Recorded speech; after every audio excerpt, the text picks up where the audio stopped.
Hey everyone, I am very excited to be releasing this interview today with John Lee Dumas. We spoke about his upcoming book that is available for pre-order now and had a great talk about one of the top reasons why entrepreneurs fail. He is a top performing entrepreneur himself and a great one to learn from, so enjoy the show.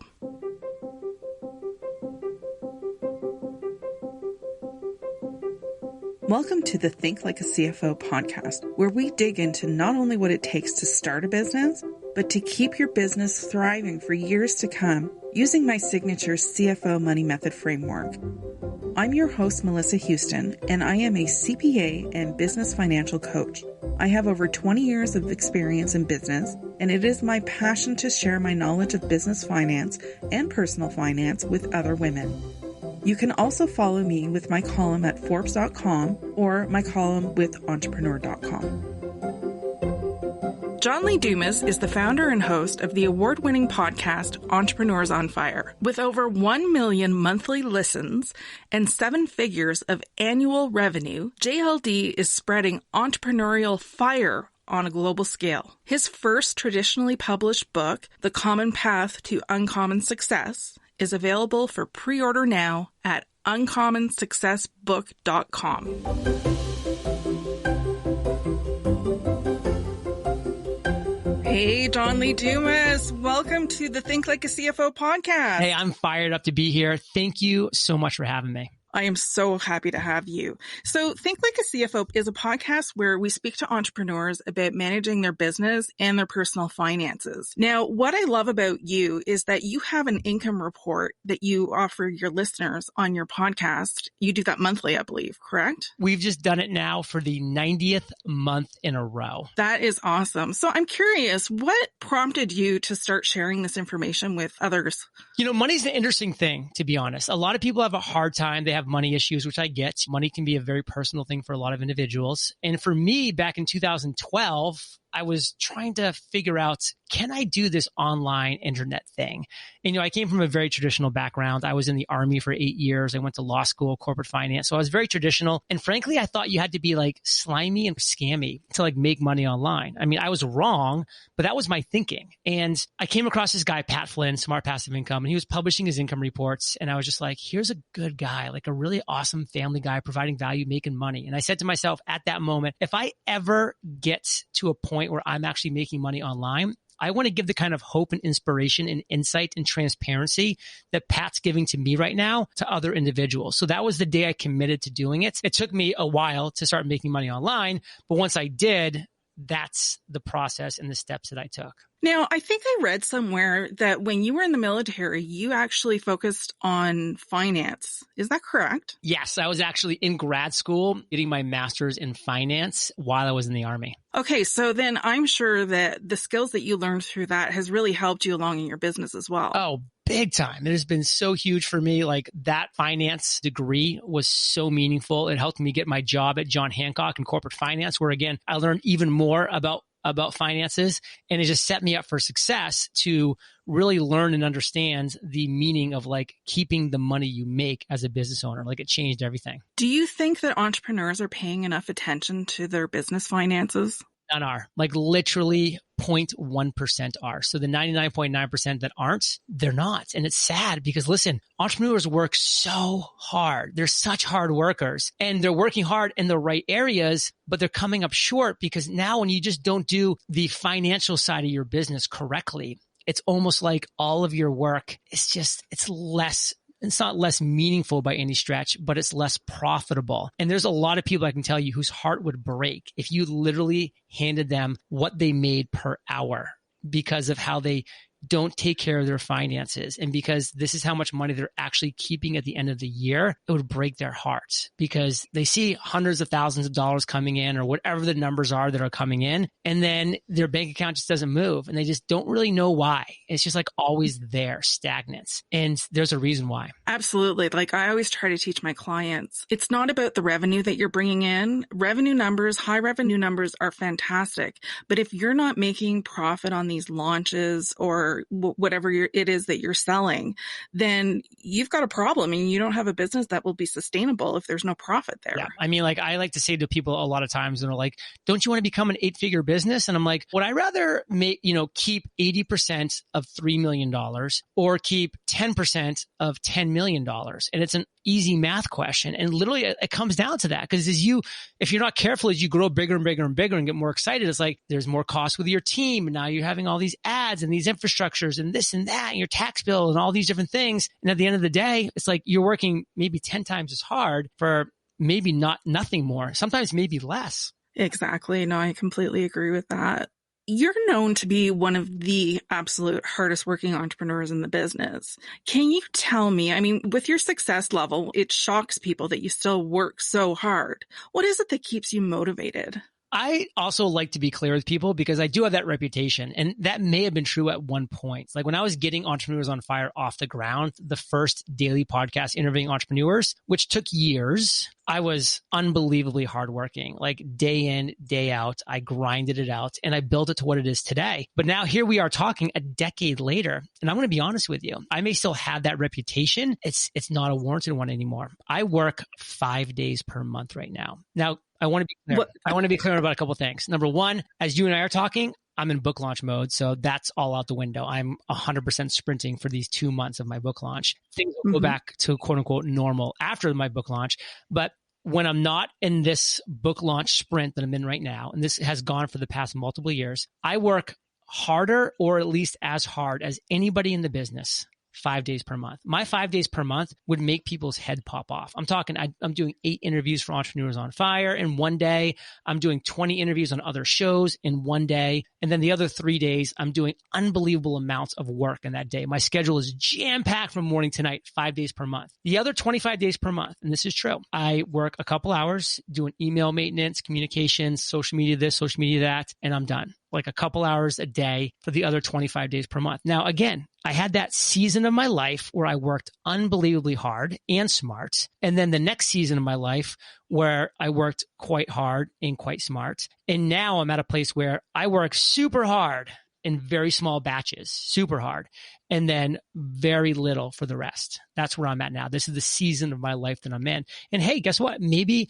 there's a project that comes across my plate that just I'm so over the moon about that I go back to just, 25, 30 days a month of working hard. Maybe not. We'll see. When you were writing your book, I believe I saw something through Selena Sue's, I think there was a live or something, and you were showing us your schedule and how you managed to schedule the book writing into your schedule. That was pretty jam-packed. Oh my God. Let me do it right now. So I'll pull my phone up right now. And these are my last 3 days right here. I mean, look at this schedule right here. It's just every one of those, it is jam-packed for 3 days. But then I swipe to the right and I have essentially nothing for the next 3 days. Okay. Right. So I'm in sprint mode or I'm in recharge mode. It's like one of the two. Yeah, for sure. That's awesome. Can you tell us a little bit, share a little detail about your book launch and how that's going? Yeah. So I'm all in on this because listen, this is a culmination of the 3,000 interviews I've done over the past decade.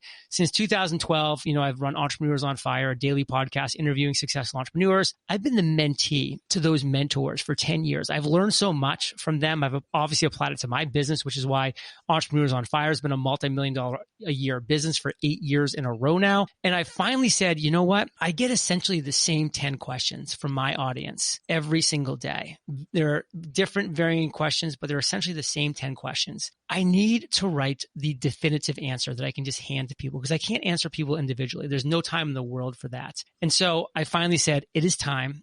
I sat down, I signed an awesome deal with HarperCollins. So I had a publisher, had an editor on my side, I've got a book launch marketing team, and I just went to work. And I wrote every single one of the 71,000 words that now comprise this book. It took me 8 months. It took me 480 writing hours to complete the concept of this book, which is The Common Path to Uncommon Success, because it is a revolutionary 17-step roadmap to financial freedom and fulfillment. I'm talking step one to step done. And how I actually boiled it down from all those interviews was said, what are the commonalities that all successful entrepreneurs share? And when I boiled it down, there were 17 core foundational principles.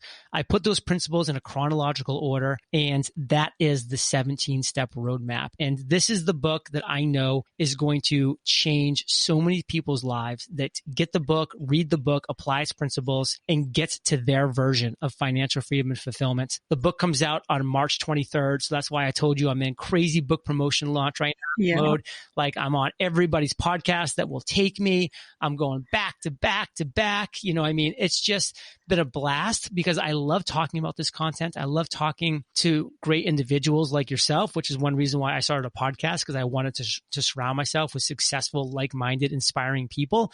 And so this is what I love doing. This is what I call my zone of fire, which I get into in this book, of course, is like, how do you find your zone of fire? And that's obviously a critical, integral step in this process, and so much more. All the way through, by the way, to a chapter I think that you'll enjoy based on your question so far, which is step 17, chapter 17, keep the money you make. Because guess what? Yeah, you can do everything right the first 16 steps, and you will be crushing it financially if you get to step 16. You will. Yeah. But doesn't mean you're going to keep the money you make. So that's why chapter 17, step 17, the final step, keep the money you make. I bring Ramit Sethi on to share his genius when it comes to this stuff as well. And I brought 17 total entrepreneurs on to share their genius at each one of these steps as well. And the book is, I'm so excited. I'm so excited. I pre-ordered my copy back in January, I believe. And I do have a couple of copies for the listeners that I'll be giving away. And I'll talk about the details after our interview. But I know there's a couple of other big name entrepreneurs that you're interviewing in the book. I know Selena Sue is one of them. She is my mentor. I absolutely love her. Who else is in there? So listen, I went straight A plus across the board. I've got Hal Elrod. I've got Sean Stevenson, Jamie Masters, Kate Erickson, of course, Pat Flynn, Jeff Walker, Ryan Levesque,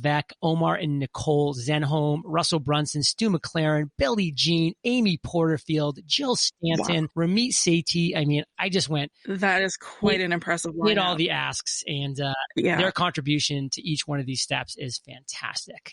That is a really great book. Now, why do you think that entrepreneurs are failing at business? Listen, they're failing at business for one simple reason. I mean, this is the one core reason, which of course has a lot of, tributary reasons as well. But the one core reason is they're not the best solution to one real problem. If you can look in the mirror right now as a businessman, as a businesswoman, as an entrepreneur, and honestly say, I am the best solution to this one single big problem in the world, you are winning, because people will beat a path to your door for the best solution.